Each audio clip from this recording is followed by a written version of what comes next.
Le vent a tourné pendant la nuit, apportant avec lui cette odeur singulière de terre mouillée qui n'apparaît que lorsque la pluie est sur le point de tomber. Julien Martel s'éveilla en sursaut, sentant l'air lourd s'infiltrer par les fentes de la fenêtre en bois. Quelque chose était différent. Ce n'était pas seulement le pressentiment de l'orage qui le dérangeait, mais une sensation étrange, comme si le vent transportait plus que de l'humidité. Il s'assit au bord du lit en bois rustique, se frottant les yeux fatigués. Ses mains calleuses, marquées par le dur labeur de la terre, parcoururent son visage buriné par le soleil et les années de solitude. À 45 ans, Julien s'était habitué au silence qui dominait sa vie depuis le départ de Thérèse. 5 années avaient passé, mais la douleur demeurait une compagne constante, tout comme la quiétude de sa ferme isolée sur les terres arides des hauts plateaux des Cévennes. La lampe à pétrole illumina la chambre simple, tandis qu'il enfilait sa chemise de coton usée. Le plancher grinça sous ses pieds nus.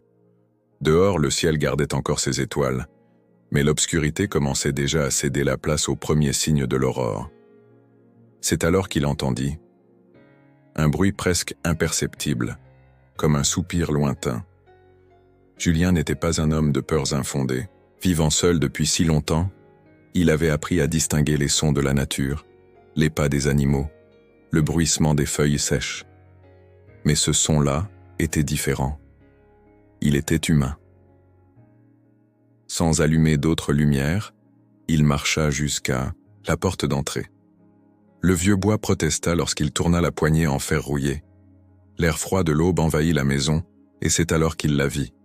Immobile comme une apparition, la silhouette féminine se découpait sur le ciel sombre. Ses longs cheveux en désordre dansaient avec le vent, ses vêtements en lambeaux couvraient à peine son corps maigre, et ses pieds nus étaient sales et meurtris. Mais ce furent ses yeux qui capturèrent Julien. Des yeux immenses, sombres, profonds comme des puits sans fond, chargés d'une souffrance si intense qu'elle semblait physique. « Mademoiselle ?» La voix de Julien sortit rauque faute d'usage. Elle ne répondit pas. Ses lèvres gercées s'entr'ouvrirent, comme si elle voulait parler, mais aucun son ne sortit. Juste ses yeux, fixés sur lui, implorant sans mots, épuisés de tant demander, de l'aide. Et puis, comme une feuille morte qui se rend enfin au vent, elle s'effondra. Julien réagit d'instinct, s'avançant pour la soutenir avant qu'elle ne touche le sol. Son corps ne pesait presque rien dans ses bras forts, habitué à porter des sacs de maïs et des bottes de foin. Il hésita un instant, ne sachant pas exactement quoi faire. Dans la simplicité de sa vie isolée, il avait rarement besoin de prendre des décisions impliquant d'autres personnes. Il la transporta à l'intérieur, la déposant délicatement sur son propre lit. À la lumière de la lampe, il put mieux voir l'état dans lequel elle se trouvait. Des égratignures et des ecchymoses marquaient sa peau pâle. La robe, qui avait dû être jolie un jour, était déchirée et sale. Ses cheveux bruns, emmêlés, collaient à son visage en sueur. Sur le poêle à bois, toujours allumé pour chasser le froid des nuits sur le plateau, il fit chauffer de l'eau pour une tisane de mélisse que sa défunte mère, Cécile, préparait toujours pour calmer les nerfs. Il y mélangea aussi quelques racines que le vieux Sébastien, le guérisseur du coin, lui avait appris à utiliser pour les douleurs et les fièvres. Pendant que la tisane infusait, Julien chercha une épaisse couverture de laine qu'il gardait pour les jours les plus froids.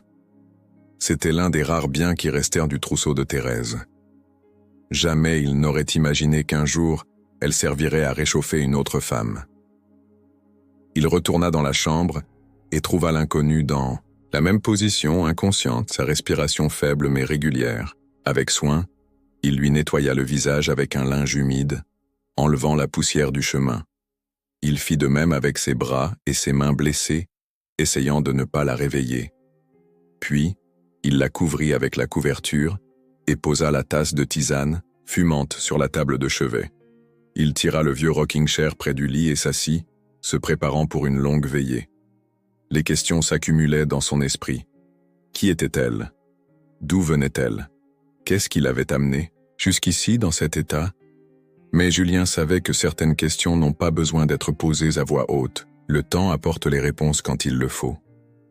Dehors, les premières gouttes de pluie commencèrent à tomber, timidement, comme si le ciel testait le terrain avant de déverser sa fureur. Le son de l'eau frappant le toit de tôle créa une mélodie constante et familière qui apportait toujours à Julien une étrange paix. Mais cette nuit-là, la pluie semblait différente, comme si elle portait un secret. La femme bougea, légèrement sous la couverture, murmurant des mots incompréhensibles dans son sommeil agité. Julien resta immobile, respectant ce moment de vulnérabilité. Qui qu'elle fût, le destin l'avait amené à sa porte, et il n'était pas homme à remettre en question les chemins mystérieux de la vie. Les heures s'étirèrent tandis que la tempête s'intensifiait au dehors. Le vent hurlait entre les fentes de la maison, faisant danser la flamme de la lampe et projetant des ombres inquiétantes sur les murs rustiques. Julien contemplait le visage endormi de l'inconnu, remarquant comment, même dans l'épuisement, il y avait une certaine force dans ses traits. « Soyez la bienvenue, mademoiselle », murmura-t-il, plus pour lui-même que pour elle. « Restez aussi longtemps que nécessaire. » Et ainsi, en cette nuit inhabituelle, lorsque le vent apporta, plus que l'odeur de la pluie, Julien rompit 5 années d'isolement. Il ne le savait pas encore, mais cette nuit marquerait le début d'un voyage qui changerait à jamais son existence solitaire. La pluie continua de tomber jusqu'à l'aube, lavant la terre sèche et apportant une vie nouvelle au plateau. À l'intérieur, de la maison simple, un homme brisé par la perte et une femme fuyant son propre enfer dormaient sous le même toit, unis par des circonstances qu'aucun des deux n'aurait pu prévoir. Le destin, comme le vent, change parfois de direction sans préavis. Le matin arriva discrètement, comme pour ne pas troubler le silence qui s'était installé dans la petite maison de Julien. Le soleil, qui brillait habituellement sans pitié, sur les Cévennes, semblait hésitant, se cachant derrière des nuages bas et gris. La pluie de la nuit avait cessé, ne laissant que l'odeur de terre mouillée et le goutte-à-goutte occasionnel du toit. Julien se réveilla dans le rocking chair, le corps endolori par la position inconfortable dans laquelle il avait passé la nuit. Un instant, il fut désorienté, jusqu'à ce que ses yeux se posent sur la silhouette recroquevillée sous la couverture. Ce n'était pas un rêve, après tout. Il se leva silencieusement et alla préparer le café dans la cuisine. Le poêle à bois conservait encore quelques braises vives qui se transformèrent bientôt en flammes lorsqu'il ajouta des brindilles sèches. La routine des années le faisait se mouvoir avec naturel dans cet espace, même avec l'esprit occupé par la présence inattendue. Ce fut l'odeur du café fraîchement moulu qui finit par réveiller la femme. Julien entendit le lit grincer et en retournant dans la chambre, la trouva assise, les yeux écarquillés comme ceux d'un animal traqué. En le voyant, elle tenta immédiatement de se lever, chancelante, cherchant du regard quelque chose qu'elle pourrait utiliser comme arme ou comme issue. « Tout va bien », dit-il en gardant ses distances.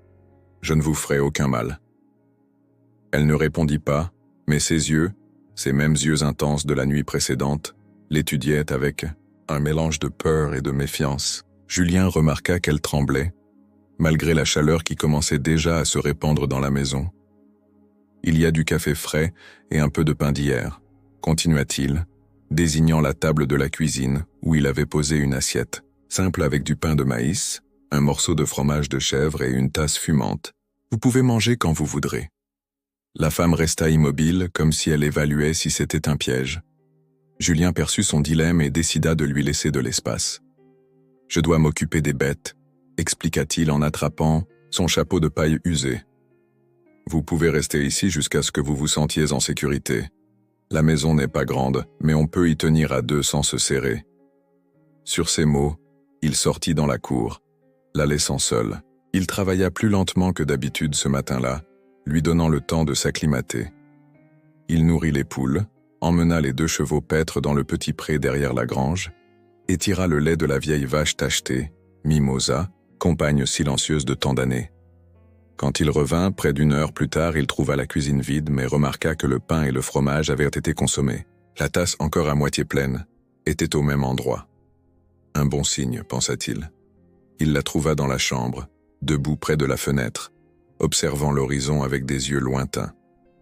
Elle se retourna en l'entendant entrer et, à la surprise de Julien, ne se recroquevilla pas. « Merci », dit-elle, d'une voix si basse qu'il l'entendit à peine. C'était le premier mot qui sortait de sa bouche. Julien hocha simplement la tête, respectant l'espace dont elle semblait avoir besoin. Dans les jours qui suivirent, ils établirent une routine silencieuse, orbitant l'un autour de l'autre comme des planètes lointaines, connectées par une force invisible mais sans jamais trop s'approcher. À la surprise de Julien le matin du 3e jour, il la trouva dans l'étable, essayant de traire Mimosa. Ses mains fines et blessées tenaient le seau avec détermination, bien que sans la pratique nécessaire.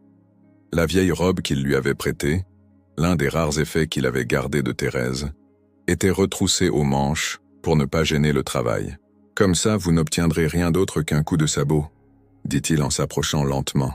Mimosa est têtue avec les gens qu'elle ne connaît pas. La femme s'écarta, lui cédant la place. Julien s'assit sur le tabouret et lui montra le mouvement correct, parlant doucement à la vache, comme il le faisait toujours. En quelques minutes, le seau était presque plein de lait chaud et mousseux. « Voulez-vous réessayer » proposa-t-il en se levant. Elle hésita, mais accepta. Sous le regard attentif de Julien, elle réussit à extraire un fin jet de lait. Un sourire, timide le premier, illumina son visage fatigué, transformant complètement ses traits. Julien sentit quelque chose d'étrange dans sa poitrine, un pincement qu'il n'avait pas ressenti depuis longtemps. Les jours suivants, elle commença à aider à d'autres tâches. Elle ramassait du bois à l'orée de la forêt, même avec les bras égratignés par les échardes et les épines. Elle balayait la cour sans que personne ne le lui demande. Un matin, Julien trouva la table mise avec des fleurs sauvages dans un gobelet en fer blanc. Elle ne se plaignait jamais, même lorsque les tâches étaient trop dures pour son corps encore faible. Julien remarquait qu'elle regardait fréquemment la route menant au village, comme si elle craignait l'arrivée de quelqu'un. Parfois, au crépuscule, il la trouvait assise sur le seuil de la porte, contemplant les chevaux dans le pré, avec un regard qui mêlait nostalgie et peur. Julien, de son côté, commença à remarquer des détails qui lui auraient échappé auparavant. La façon dont elle tenait sa tasse à 2 mains comme pour en absorber toute la chaleur. Comment elle essuyait discrètement ses larmes quand elle pensait qu'il ne la regardait pas. Comment elle fredonnait doucement en travaillant des mélodies tristes qu'il ne connaissait pas. Un soir, alors qu'il dînait de la soupe de potimarron qu'elle avait préparée, Julien rompit le silence. « Je m'appelle Julien. Julien Martel. » Elle leva les yeux de son assiette, surprise par cette présentation tardive. « Je sais que je n'ai rien demandé jusqu'à présent, » continua-t-il. « Et je ne demanderai rien. Mais si un jour tu veux me raconter, je t'écouterai. » Elle baissa de nouveau le regard, remuant sa cuillère dans la soupe sans manger. Le silence s'étira si longtemps que Julien crut qu'elle ne répondrait pas. Mais alors, dans un murmure presque inaudible, vint la réponse. « Merci de ne pas demander. » Ce fut tout ce qu'elle dit cette nuit-là, mais pour Julien, ce fut suffisant. Ce n'était pas seulement de la gratitude qu'il avait entendue dans sa voix, mais de la confiance, fragile et hésitante, mais présente. Le lendemain, matin à son réveil, Julien trouva le café déjà prêt et la table mise. Elle était assise sur le banc en bois à l'extérieur, tressant de la paille avec une habileté surprenante. Ses mains, encore meurtries, se déplaçaient avec précision, transformant la fibre rugueuse en un petit panier. « J'ai appris avec ma grand-mère », expliqua-t-elle en remarquant le regard admiratif de Julien. Elle disait que des mains occupées apaisent une tête agitée. Julien hocha la tête, comprenant. Son propre père disait quelque chose de similaire à propos du travail de la terre. Peu à peu, la ferme isolée cessait d'être seulement une cachette et commençait à devenir un abri pour eux deux.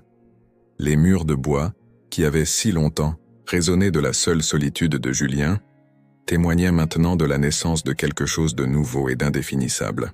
Mais elle ne disait toujours pas son nom. Et il continuait à ne pas le demander. Il y avait du temps. La campagne, dans sa sagesse ancienne, enseigne que certaines graines ont besoin de silence et de patience pour germer. Et ainsi, entre les tâches quotidiennes et les silences partagés, 2 âmes blessées commençaient à reconnaître l'une en l'autre la possibilité d'une guérison. Le deuil de Julien, qui pendant des années l'avait maintenu prisonnier du passé, laissait lentement place à une nouvelle présence. Et la peur qui habitait les yeux de la femme, bien que toujours visible, ne semblait plus si absolue. La troisième nuit tomba sur la campagne comme un manteau lourd, apportant avec elle l'obscurité dense qui n'existe que loin des villes. Le ciel, parsemé de milliers d'étoiles, semblait assez bas pour être touché. Dans la ferme de Julien, la lampe à pétrole projetait des ombres dansantes sur les murs rustiques, tandis que lui et la femme mystérieuse partageaient un silence confortable. Elle était assise près du poêle à bois, les mains occupées à repriser un morceau de tissu avec de petits points précis. Julien, dans le rocking chair hérité de son père, fumait une cigarette roulée, l'observant discrètement. La cohabitation des derniers jours avait établi une routine entre eux, ils ne parlaient pas beaucoup, mais n'avaient plus besoin de mots pour comprendre les mouvements de l'un et l'autre. La chaleur de la journée s'était dissipée, laissant l'air agréable. Par la fenêtre ouverte entrait la symphonie nocturne de la campagne. Le coassement des grenouilles dans la mare voisine, le chant monotone des grillons et, au loin, le cri mélancolique d'une chouette. C'était le genre de nuit qui invitait à la contemplation, au repos mérité après une journée de travail. Mais la paix fut interrompue par un son différent, un craquement sec, comme celui d'une branche brisée sous le poids d'une botte. Puis, le silence. Julien leva les yeux, attentif. Cela pouvait être n'importe quoi. Un animal sauvage, peut-être un loup descendant jusqu'au ruisseau pour boire, ou simplement une branche sèche qui avait finalement cédé sous son propre poids. Cependant, lorsque ses yeux rencontrèrent les siens, il sut immédiatement qu'il ne s'agissait pas de quelque chose d'ordinaire. Le visage de la femme avait perdu toute couleur, devenant aussi blanc que les murs chaulés de la maison. Ses yeux, écarquillés, se fixaient sur la fenêtre avec une terreur absolue. Ses mains, autrefois agiles avec l'aiguille, étaient paralysées, serrant le tissu avec une telle force que les jointures de ses doigts blanchirent. Julien se leva, lentement, sans faire de bruit. D'un geste, il lui indiqua de rester où elle était. Il se dirigea vers le fusil de chasse qu'il gardait accroché au-dessus de la porte, une vieille arme qu'il utilisait rarement, sauf pour effrayer un prédateur qui menaçait son petit troupeau. C'est alors qu'elle parla dans un murmure si bas qu'il dut s'approcher pour comprendre. « Il me trouve par le bruit. » La voix sortit rauque, comme si ses cordes vocales avaient désappris leur fonction après tant de silence. Dans ces quelques mots simples, il y avait toute une histoire de persécution et de peur que Julien n'avait pas besoin d'entendre pour comprendre. Sans hésiter, il éteignit la lampe d'un souffle, plongeant la maison dans l'obscurité. Seule, la lueur orangée des braises dans le poêle offrait un peu de lumière. Se déplaçant avec la familiarité de celui qui connaît chaque planche du plancher, chaque meuble, chaque recoin, Julien s'approcha de la fenêtre. Il se positionna sur le côté, évitant d'être vu de l'extérieur et attendit, la respiration contrôlée, les sens aiguisés. Les minutes s'étirèrent. Dehors, la vie nocturne de la campagne poursuivait sa routine, apparemment indifférente, à la tension qui dominait la petite maison. Le coassement des grenouilles, le chant des grillons, le murmure du vent dans les feuilles sèches. Rien ne semblait anormal. Mais Julien savait, par sa réaction, que ce craquement n'était pas le fruit de l'imagination. Quelqu'un ou quelque chose était là dehors, observant, attendant. Après ce qui parut une éternité, les bruits de la nuit revinrent à la normale. Quoi que ce fût qui rôdait dans l'ombre, c'était parti, ou simplement retiré. Julien s'éloigna de la fenêtre mais ne ralluma pas la lampe. Dans le noir, il retrouva le chemin jusqu'à elle. Il s'agenouilla devant elle, essayant de distinguer ses traits dans la pénombre. « Je crois que c'est parti », murmura-t-il. « Mais restons dans le noir par précaution. » Il sentit, plus qu'il ne vit, qu'elle hochait la tête. Sa respiration, auparavant accélérée par la peur, commençait à se normaliser. Avec précaution, Julien prit la couverture qui était sur le canapé et la posa sur ses épaules. « Je vais préparer une tisane », murmura-t-il. « Ça aidera à calmer. » Dans la cuisine, se guidant uniquement par la mémoire et la faible lueur des braises, Julien mit de l'eau à chauffer. Pendant qu'il attendait, il pensait à ce qui venait de se passer. Qui pouvait bien la chercher? Et pourquoi? Quelle sorte de danger la menaçait au point de transformer un simple bruit dans les bois en motif de panique? Il revint au salon, avec 2 tasses fumantes. Il lui entendit une s'asseyant par terre à côté d'elle, le dos appuyé contre le mur. La chaleur de la boisson sembla rendre un peu de couleur à son visage pâle. « Tu n'as pas besoin de parler de ça si tu ne veux pas, » dit Julien après un long silence. « Mais je dois savoir si nous sommes en danger. » Elle leva les yeux vers lui et même dans l'obscurité, Julien put sentir l'intensité de ce regard. « C'est moi qui suis en danger, » répondit-elle. « Finalement, toi, tu n'aurais pas à l'être si tu me mettais dehors. » L'honnêteté de ces mots toucha Julien d'une manière qu'il n'attendait pas. C'était la première fois qu'elle reconnaissait ouvertement sa situation, la première fois qu'elle lui offrait une issue. « Personne ne quitte ma ferme sauf de son plein gré, » répondit-il avec une fermeté qui les surprit tous les deux. « Et certainement pas au milieu de la nuit, avec quelque chose ou quelqu'un qui rôde. » Un silence s'ensuivit, non pas de malaise, mais de compréhension mutuelle. Dans ce simple échange de mots, un pacte silencieux avait été scellé entre eux. Il la protégerait, même sans savoir contre qui. La nuit avança, lente et vigilante. Julien insista pour qu'elle utilise le lit tandis qu'il montrait la garde, mais elle refusa, préférant s'enrouler dans la couverture la même dans un coin du salon, s'agrippant à une de ses vieilles chemises comme si c'était un bouclier contre la peur. Julien respecta sa décision. Il comprit, sans que les mots ne soient nécessaires, qu'elle se sentait plus en sécurité ainsi, près de la porte, avec une voie de fuite visible. Assis dans le rocking chair, le fusil à portée de main, il monta sa garde silencieuse. D'heure en heure, il se levait pour vérifier les abords de la maison par la fenêtre. La lune, maintenant haute dans le ciel, baignait la cour de sa lumière argentée, révélant que tout était calme. Les chevaux dans le pré, les poules sur leur perchoir, le chien bâtard qu'il avait adopté des années auparavant dormant sous le porche, tout était à sa place. Quand l'aube était déjà avancée, Julien remarqua qu'elle s'était enfin endormie. Son visage, auparavant tendu, affichait maintenant une sérénité fragile. Ses mains, cependant, tenaient toujours fermement sa chemise, comme si même dans le sommeil elle ne pouvait pas baisser complètement la garde. En l'observant, Julien sentit une vague de protection qu'il n'avait pas éprouvée depuis l'époque où il s'occupait de sa mère malade, des années auparavant. C'était un sentiment à la fois familier et complètement nouveau, qui le prit au dépourvu. L'homme de la campagne n'était pas un homme de grands mots ou de grands gestes. La vie rude sur cette terre aride lui avait appris à économiser sur tout, y compris sur les émotions.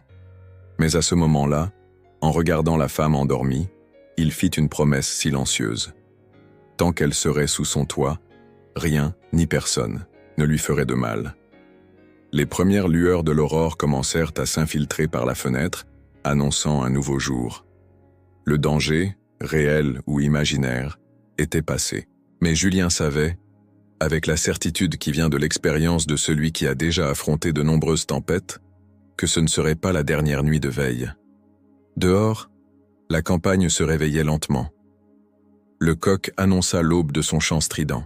La vache meugla dans l'étable, exigeant d'être traite. La vie continuait son cours implacable dans sa routine. Mais à l'intérieur de cette maison simple, quelque chose avait changé. Dans l'obscurité de la nuit précédente, entre la peur et la veille, une connexion plus profonde s'était formée entre ces deux âmes solitaires. Julien se leva silencieusement, allant préparer le café, il la laissa dormir, sachant qu'elle aurait besoin de force pour affronter ce qui allait arriver. Car une chose était claire, ce bruit dans les bois n'avait pas été une coïncidence, et qui que ce soit qui la cherchait, il n'abandonnerait pas si facilement. Tandis que le café bouillait sur le poêle, Julien regarda par la fenêtre de la cuisine, contemplant sa terre. Pendant 5 ans, depuis la mort de Thérèse, il avait vécu là, seul, plongé dans sa douleur et sa routine. Jamais il n'aurait imaginé qu'un jour il ouvrirait non seulement sa porte, mais sa vie à une autre personne. Encore moins à quelqu'un qui apportait avec elle un mystère si profond et dangereux.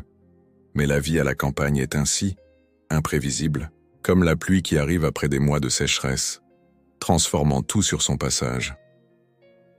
Le temps à la campagne ne suit pas le rythme des horloges des villes. Là, entre les sentiers secs et les chênes qui résistent à la sécheresse, les jours se mesurent au chant du coq, au mouvement du soleil dans le ciel, à l'ombre que les arbres projettent sur le sol de terre battue. Et, dans cette petite ferme, isolée, le temps commençait à se mesurer par d'autres signes, plus subtils, plus humains. Une semaine s'était écoulée depuis la nuit du bruit dans les bois. La routine, cette force silencieuse qui organise la vie, s'était établie naturellement entre Julien et la femme sans nom. Ils se réveillaient avec la première lueur de l'aurore, travaillaient côte à côte pendant la journée, et le soir, partagèrent le silence confortable de ceux qui n'ont pas besoin de remplir chaque instant de parole. Un après-midi particulièrement chaud, Julien trouva sur la table de la cuisine une petite surprise. Une tresse de paille parfaitement tissée, formant une sorte de panier miniature. Le travail était délicat, révélant habileté et patience. Il prit l'objet avec soin, admirant les motifs complexes qu'elle avait créés à partir de quelque chose d'aussi simple que de la paille sèche. « C'est un porte-aiguille », dit-elle, apparaissant à la porte avec un fagot de bois dans les bras. « J'ai remarqué que les tiennes étaient éparpillées dans le tiroir. » Julien hocha la tête, incapable de cacher un léger sourire. C'était un cadeau modeste fait avec des matériaux qui ne coûtaient rien, mais qui portaient une signification qui transcendait sa valeur matérielle, la gratitude. « C'est joli », répondit-il en reposant le petit panier sur la table. « Ma mère faisait des tresses comme ça, mais je n'ai jamais appris le tour de main. Je peux t'apprendre ?» offrit-elle en déposant le bois à côté du poêle. « Ce n'est pas difficile, il faut juste de la patience. » Ce fut la conversation la plus longue qu'ils aient eue jusqu'alors. Julien remarqua qu'elle semblait plus à l'aise, comme si chaque jour passé sous ce toit l'éloignait un peu plus de ce qui l'avait fait fuir. Le soir, assis sur le porche tandis qu'ils observaient les étoiles commencer à parsemer le ciel sombre, Julien lui offrit un mouchoir propre qu'il avait accroché sur la corde à linge plus tôt. « C'était à Thérèse », expliqua-t-il en remarquant son regard interrogateur. « Ma femme, ça fait 5 ans qu'elle est partie. » Elle accepta le mouchoir, passant ses doigts sur la broderie simple des bords. « Je suis désolé, » dit-elle avec sincérité. « La vie continue, » répondit Julien, regardant l'horizon où la dernière trace du soleil avait déjà disparu. C'était la maladie. Rapide. Même pas eu le temps de l'emmener chez le médecin en ville. Le silence qui suivit n'était pas inconfortable. C'était comme si cette petite révélation de Julien avait ouvert une porte. Un échange. Il avait partagé un peu de sa douleur. C'était maintenant à son tour. « Claire », dit-elle enfin, si bas que le son se perdit presque dans le murmure, du vent entre les feuilles. « Je m'appelle Claire. » Julien la regarda, soutenant son regard plus de 3 secondes avant de le détourner, respectant le poids de ce moment. Un nom, une identité, une confiance qui commençait à se construire. « C'est un joli nom », répondit-il simplement. Claire prit une profonde inspiration, comme quelqu'un qui rassemble son courage pour plonger dans des eaux profondes. « Je travaillais dans un petit restaurant à Clermont-Ferrand », commença-t-elle, les mots sortant avec hésitation. « Ça payait peu, mais ça me permettait de m'en sortir. C'est là que j'ai rencontré Serge. » Les mains de Claire serrèrent, le mouchoir et ses yeux, fixés sur un point lointain, semblaient voir non pas le présent mais un passé douloureux qui la hantait encore. Il a dit qu'il avait un cousin à Paris qui trouvait du travail pour les filles, bien payé, un travail de domestique dans un quartier riche. Il a offert le billet, le logement, tout. Julien écoutait en silence, sans l'interrompre. Le chant lointain d'une tourterelle semblait souligner la mélancolie de cette confession. « Je suis parti avec 2 autres filles. On pensait que c'était notre chance d'avoir une vie meilleure. » Claire fit une pause, déglutissant. Mais il n'y avait pas de travail. Quand nous sommes arrivés, ils nous ont emmenés dans un hangar au milieu de nulle part. Il y avait d'autres filles là-bas, toutes trompées comme nous. Julien serra involontairement les poings, sentant la colère monter dans sa poitrine, en imaginant la suite. Mais il resta silencieux, respectant son rythme. Ils nous ont enfermés, ils ont dit que nous avions une dette à payer, le voyage, la nourriture, le logement, que nous ne sortirions que lorsque tout serait remboursé. Claire tremblait maintenant légèrement, malgré la chaleur de la nuit. J'ai alors compris quel genre de travail ils attendèrent de nous. Les pauses dans le récit de Claire étaient longues, chargées de souvenirs qu'elle semblait sélectionner avec soin, décidant ce qui pouvait être dit et ce qui devait rester enfoui. J'ai résisté. J'ai été beaucoup battu pour ça. Ils nous gardèrent séparés, pour qu'on ne puisse pas planifier d'évasion. Mais une nuit, l'homme qui me surveillait a trop bu et s'est endormi. J'ai pris la clé, je suis sorti par la porte de derrière, et j'ai couru. J'ai couru jusqu'à ne plus sentir mes jambes. Julien visualisa la scène, une femme seule, courant, dans l'obscurité, mue uniquement par l'instinct de survie.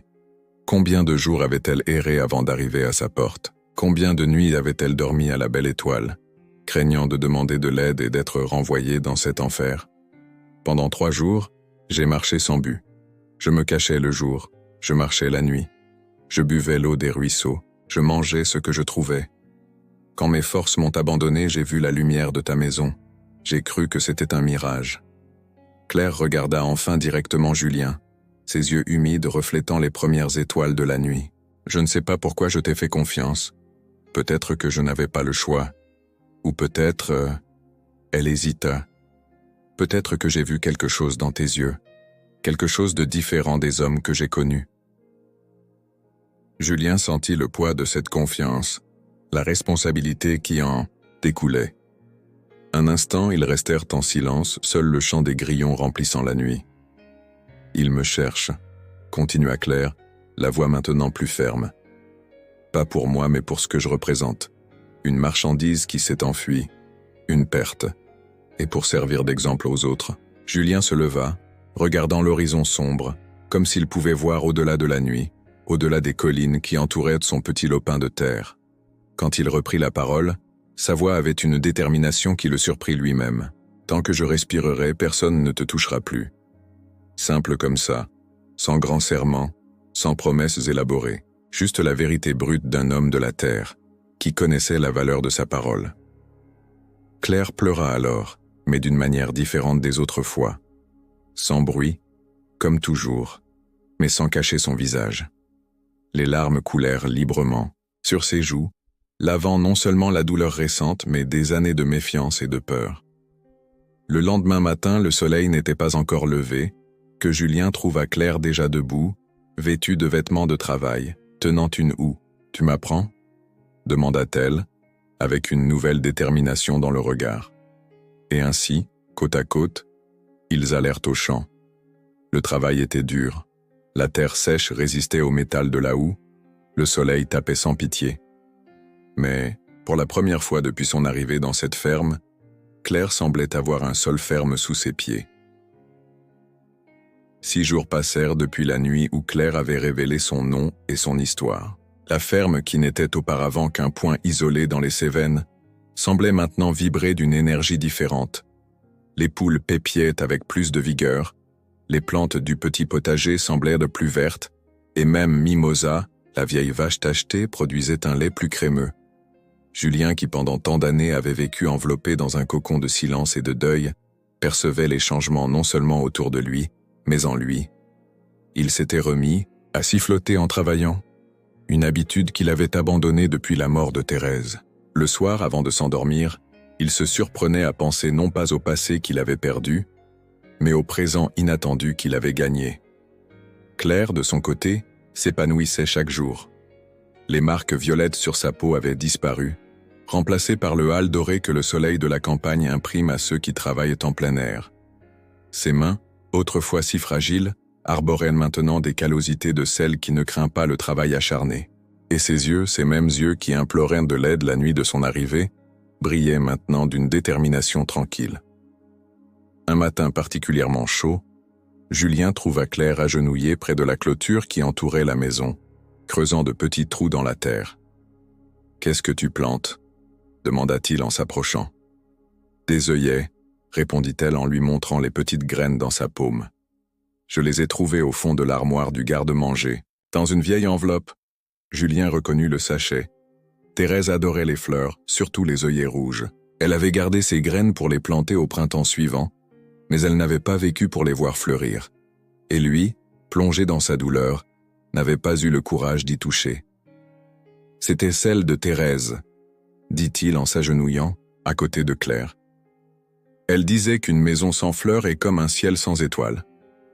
Claire sourit, un sourire sincère qui illumina son visage. J'espère que ça ne la dérange pas que je les plante. Je crois qu'elle serait heureuse, répondit Julien, se surprenant de la facilité avec laquelle il parlait de sa femme. Thérèse n'aimait pas voir les choses inutilisées, gaspillées. Ils travaillèrent ensemble ce matin-là, plantant les graines le long de la clôture. Le soleil tapait, mais ni Julien ni Claire ne semblaient s'en soucier. Il y avait quelque chose de réconfortant dans ce travail partagé, dans cette petite espérance enfouie dans la terre sèche, attendant le bon moment pour s'épanouir. L'après-midi, alors que les ombres commençaient à s'allonger, Julien observa Claire se laver les mains à la fontaine à côté de la maison. Elle portait une vieille robe de Thérèse, ajustée par de simples points pour convenir à son corps, plus mince. Le tissu usé, qui avait passé des années dans une boîte, semblait reprendre vie en enveloppant Claire. Quelque chose avait changé entre eux. Ils n'étaient plus seulement deux inconnus unis par le hasard, mais deux personnes qui commençaient à construire, brique par brique, une confiance mutuelle. Ce n'était pas de l'amour, Julien n'oserait pas utiliser ce mot, si chargé de souvenirs et de promesses. Mais c'était quelque chose de tout aussi précieux, la camaraderie. Cette nuit-là, le ciel était particulièrement clair, avec des milliers d'étoiles brillant comme des diamants éparpillés sur un manteau bleu nuit. Après le dîner, une potée de lentilles au lardon que Claire avait préparée, ils s'assirent sur le porche pour apprécier la brise fraîche qui arrivait enfin après une journée de chaleur intense. Le silence entre eux était confortable, de ceux qui n'ont pas besoin d'être comblés par des mots vides. Au loin, le cri d'une chouette annonçait le début de sa chasse nocturne. Les ombres des arbres dansaient doucement avec le vent, créant des formes fantomatiques qui s'étendaient dans la cour. C'est alors que Claire se mit à chanter. Un chant tout bas, presque un murmure, une mélodie simple et mélancolique qui parlait de rivières, de montagnes et de nostalgie. Sa voix, bien qu'hésitante au début, gagna en confiance, remplissant la nuit de notes qui semblaient devenir de très loin, d'un temps et d'un lieu que Julien ne connaissait pas. « C'est une chanson de ma région », expliqua-t-elle, en remarquant le regard attentif de Julien. « Ma grand-mère me la chantait quand j'étais petite. Elle est belle, répondit-il, sincèrement touché par la mélodie simple. Elle parle d'un oiseau qui a perdu son nid dans une tempête, mais qui trouve refuge dans un vieux chêne et en fait sa nouvelle maison, continua Claire, les yeux fixés sur les étoiles. Ma grand-mère disait que parfois, il faut tout perdre pour trouver ce qui compte vraiment. Julien absorba ces mots, sentant comment il faisait écho à sa propre histoire. Lui aussi avait tout perdu, ou du moins c'est ce qu'il avait pensé à la mort de Thérèse. Et maintenant, de manière inattendue, il trouvait un nouveau but, un nouveau sens pour aller de l'avant. Le moment fut brisé par un son, une branche sèche craquant sous le poids d'une botte. Puis un sifflement bref, comme un signal. Claire se figea. Le sang quitta son visage, le laissant pâle comme de la cire. Ses yeux écarquillés se fixèrent sur l'obscurité au-delà de la cour éclairée par la lumière venant de la fenêtre de la maison. « Quand ce sont eux », dit-elle avec des lèvres presque immobiles. Julien n'eut pas besoin de demander qui. Il se leva lentement, calculant chaque mouvement pour ne pas faire de bruit.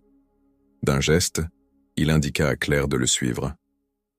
Ils traversèrent la cuisine en silence, passèrent par le salon et sortirent par la porte de derrière. Dehors, l'obscurité était presque totale, mais Julien connaissait chaque centimètre de sa propriété. Il guida Claire jusqu'à la grange, une construction solide en bois où il rangeait les outils et quelques bottes de foin. « Il y a une trappe là », murmura-t-il en désignant un coin sombre. « Soulève cette planche. En dessous, il y a un espace. Mon père l'a construit pour cacher des provisions pendant la guerre. » Claire obéit, trouvant l'ouverture dissimulée dans le sol. L'espace était petit, mais suffisant pour qu'une personne s'y cache. Avant de descendre, elle agrippa fermement le bras de Julien. « Ne fais pas de bêtises, » implora-t-elle, les yeux brillants de peur dans l'obscurité. « Ils sont dangereux. »« Reste là, » répondit-il fermement, « et ne sors pas avant, que je t'appelle. » Il retourna rapidement à la maison, prit son fusil et sortit sur le porche. Au loin, il pouvait entendre l'aboiement des chiens qui commençaient à s'agiter à la présence d'étrangers.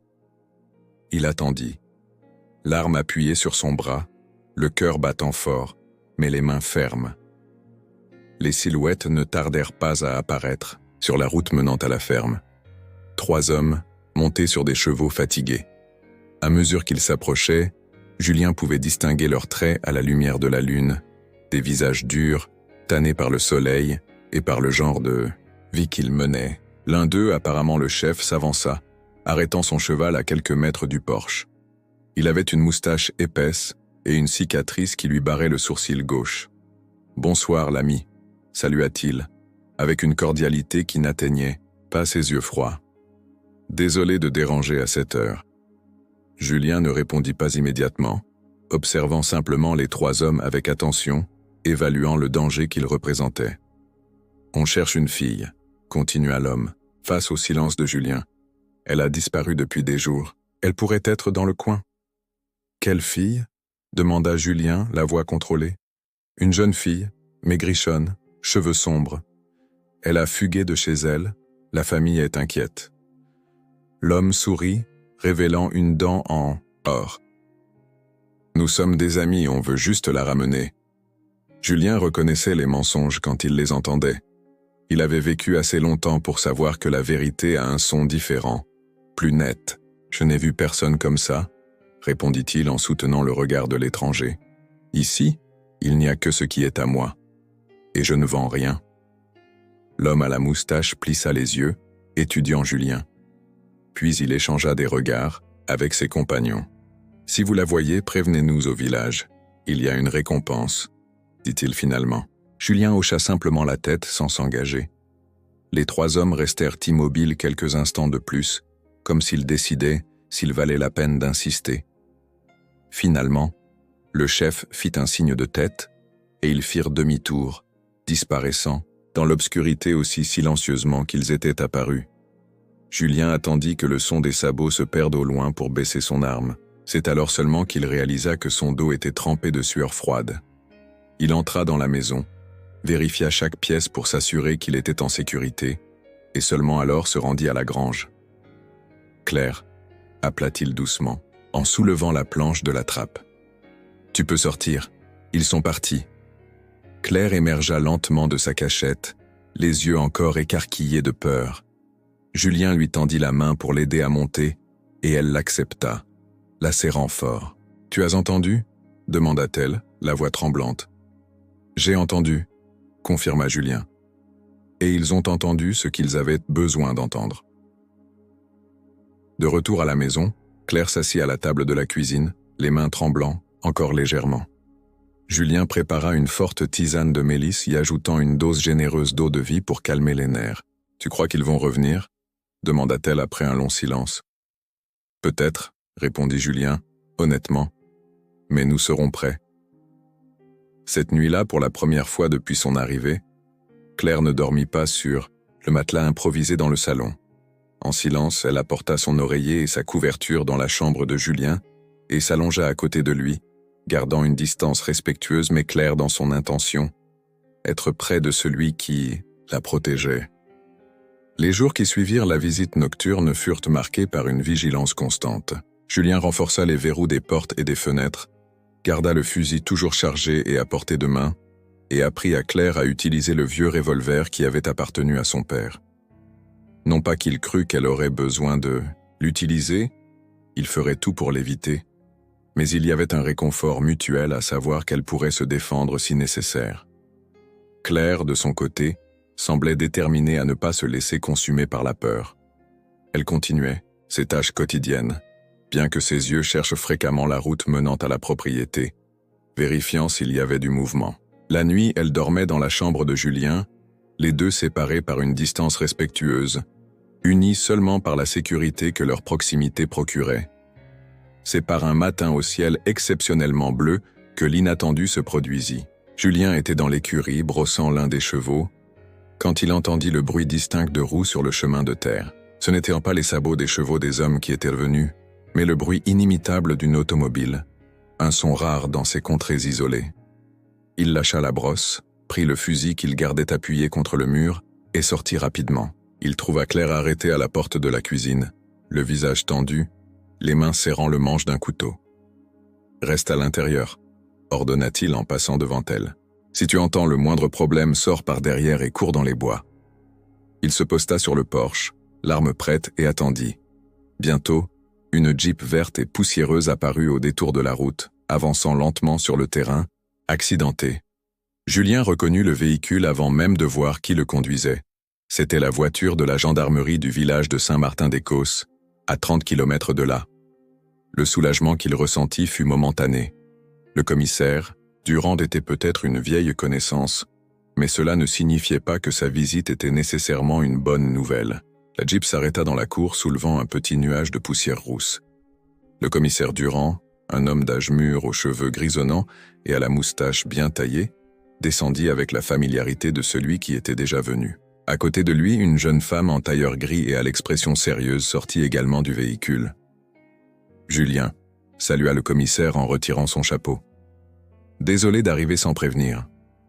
Commissaire, répondit Julien en baissant son arme, mais en la gardant à portée de main. Ça fait longtemps qu'on ne vous a pas vu par ici. Ouais, la vie est agitée au village, expliqua Durand en essuyant la sueur de son front avec un mouchoir. Voici Madame Marion Fontès, assistante sociale de la capitale. Elle est venue pour une affaire qui pourrait t'intéresser. Julien regarda la femme qui l'observait avec des yeux attentifs, évaluateurs. Il y avait quelque chose dans sa posture qui disait qu'elle n'était pas là en simple visite. « Et quelle serait cette affaire ?» demanda-t-il en gardant un ton neutre. Ce fut Madame Fontès qui répondit, faisant un pas en avant avec l'assurance de celle qui a l'habitude de gérer des situations délicates. « Monsieur Martel, nous avons des informations selon lesquelles vous pourriez héberger une jeune femme nommée Claire Fournier. » Julien sentit son cœur s'accélérer, mais garda une expression impassible. Derrière lui, à la porte de la cuisine, il perçut le mouvement subtil de Claire, qui entendait probablement chaque mot. « Et si c'est le cas ?» demanda-t-il prudent. « Alors j'ai de bonnes nouvelles », répondit la femme avec un léger sourire. « Mais il serait peut-être préférable que nous parlions tous ensemble. Je peux vous garantir que nous ne sommes pas ici pour causer des problèmes, bien au contraire. » Julien hésita, regardant le commissaire qui hocha la tête en guise de confirmation silencieuse. Après un moment de réflexion, il se tourna vers la porte de la cuisine. « Claire, » appela-t-il, « tu peux venir. C'est sans danger. » Claire apparut lentement, tenant toujours le couteau, le visage un masque de méfiance. Ses yeux parcoururent rapidement les visiteurs, s'arrêtant sur la femme en tailleur. « Claire Fournier ?» demanda Madame Fontès, adoucissant encore plus le ton de sa voix. Claire hocha la tête, s'approchant de Julien, comme pour chercher protection en sa présence. « Je m'appelle Marion Fontès, je suis assistante sociale, et j'ai des nouvelles que vous allez vouloir entendre. » Assis à la table de la cuisine, avec des tasses de café fort préparées par Julien, ils écoutèrent ce que Madame Fontès et le commissaire avaient à dire. Une opération de police à Paris avait démantelé un réseau de traite d'êtres humains qui opérait dans plusieurs régions. L'un des hommes arrêtés, pressé par la possibilité d'une réduction de peine, avait avoué des détails sur les itinéraires, les stratagèmes et les victimes, parmi elles, Claire. Il a donné des noms, des dates, des lieux, expliqua le commissaire. 3 autres jeunes femmes ont déjà été localisées et reçoivent de l'aide. Quand il a mentionné une Claire de Clermont-Ferrand, qui s'était enfuie, nous avons fait le lien avec les témoignages d'une jeune femme vue errant dans la région il y a quelques semaines. C'est le père Bastien, le laitier, qui me l'a dit, continua Durand en regardant Julien. Il a dit qu'il avait vu une jeune femme étrange sur la route, mais quand il est revenu pour lui proposer de la prendre, elle avait disparu. J'ai imaginé qu'elle aurait pu chercher refuge dans les fermes voisines, et la tienne était la plus proche de cette route. Claire écoutait tout en silence, les mains jointes, comme si elle essayait de comprendre ce que tout cela signifiait vraiment. Les hommes qui sont venus ici, commença-t-elle, la voix tremblante. C'étaient des membres du réseau, c'est certain, confirma le commissaire. Mais ne vous inquiétez pas, nous savons déjà qui ils sont. Un mandat d'arrêt a été émis contre eux. Ce n'est qu'une question de temps avant qu'on les attrape. L'important maintenant, intervint Madame Fontès, c'est que vous êtes en sécurité, Claire. Et vous avez des options. L'assistante sociale expliqua que, en tant que victime identifiée, Claire avait droit à la protection de l'État, à une assistance psychologique, juridique et sociale. Elle pourrait être orientée vers un foyer sûr dans la capitale, recevoir de l'aide pour recommencer sa vie dans une autre ville. Peut-être même changer d'identité si elle le souhaitait. Je sais que c'est beaucoup d'informations d'un coup, dit Marion, remarquant l'expression accablée de Claire. Vous n'avez pas besoin de décider quoi que ce soit maintenant. Nous pouvons en reparler dans les jours à venir quand vous serez prête. Un lourd silence s'installa dans la cuisine après les explications. Julien observait Claire, essayant de lire dans ses expressions ce qui se passait dans son esprit. Elle semblait perdue dans ses pensées, les yeux fixés sur la tasse de café devant elle. « Et si je ne veux pas partir ?» demanda-t-elle finalement, levant les yeux pour croiser ceux de Marion. L'assistante sociale parut surprise par la question. « Comment ça? Et si je veux rester ici ?» insista Claire, sa voix gagnant en fermeté. Puis, regardant Julien, elle ajouta « Si c'est permis, bien sûr. » Julien sentit quelque chose se dilater dans sa poitrine, une sensation chaude et inattendue qu'il n'avait pas ressentie depuis longtemps. Avant qu'il ne puisse répondre, cependant, le commissaire s'avança. « Claire, vous êtes sûre? Madame Fontès vous offre une chance de recommencer, avec toute l'aide nécessaire. Ici, c'est isolé, la vie est dure. »« C'est ici que je suis en paix », l'interrompit Claire en désignant la fenêtre, la modeste ferme qui lui semblait si différente de la première fois qu'elle l'avait vue. « Pour la première fois depuis très longtemps, je n'ai pas peur en me réveillant. Je ne regarde pas par-dessus mon épaule à chaque minute. Je peux respirer. » Elle regarda Julien, comme pour chercher confirmation. « Je peux rester ?» demanda-t-elle, et dans cette simple question se trouvait tout le poids d'une décision qui allait changer le cours de deux vies. « Ma maison est ta maison », répondit-il, avec la simplicité directe qui le caractérisait. « Aussi longtemps que tu le voudras. » Madame Fontès observa l'échange entre eux, évaluant avec un œil professionnel ce qu'elle voyait. Après un moment, elle hocha la tête. « C'est votre choix, Claire, mais je veux que vous sachiez que l'offre d'assistance reste valable, ou que vous décidiez de rester. Nous pouvons organiser un suivi régulier, des visites périodiques, et tout le soutien nécessaire. » Dans les semaines qui suivirent cette visite, une transformation subtile commença à se produire dans la petite ferme et dans la vie de ses habitants. La nouvelle que Claire avait choisi de rester avec Julien et que son histoire avait été légitimée par les autorités se répandit dans la région avec la vitesse que seuls les secrets ruraux peuvent atteindre. Un matin, Julien trouva un pot de confiture de lait sur sa clôture. Il n'y avait pas de mots, juste la confiture parfaitement conditionnée, laissée là comme une offrande silencieuse. Le jour suivant, ce fut une fougasse encore chaude, enveloppée dans un linge propre, puis des légumes frais du potager de Madame Zéphirine, la sage-femme du village. Les femmes de la région, autrefois si méfiantes et distantes, commencèrent à trouver des moyens d'exprimer leur solidarité avec Claire. Non pas avec des mots, la campagne est économe en verbalisation des sentiments, mais avec des gestes petits et significatifs qui en disaient plus que n'importe quel discours. Les Cronesters, hommes, de leur côté, se mirent à saluer Julien avec un respect nouveau lorsqu'ils le croisaient à la foire mensuelle du village. Lui qui, pendant des années, avait été considéré comme le veuf étrange et silencieux, l'homme qui s'était isolé après la mort de sa femme, était maintenant regardé différemment, comme quelqu'un qui avait eu le courage de tendre la main à qui en avait besoin, d'affronter la peur avec dignité. Claire s'épanouissait dans cet environnement renouvelé. Les œillets qu'elle avait plantés le long de la clôture commençaient à poindre, petites taches rouges contre la terre sombre. Comme les fleurs, elle aussi se transformait, jour après jour. Son corps gagnait la force saine de celle qui travaille en plein air et se nourrit bien.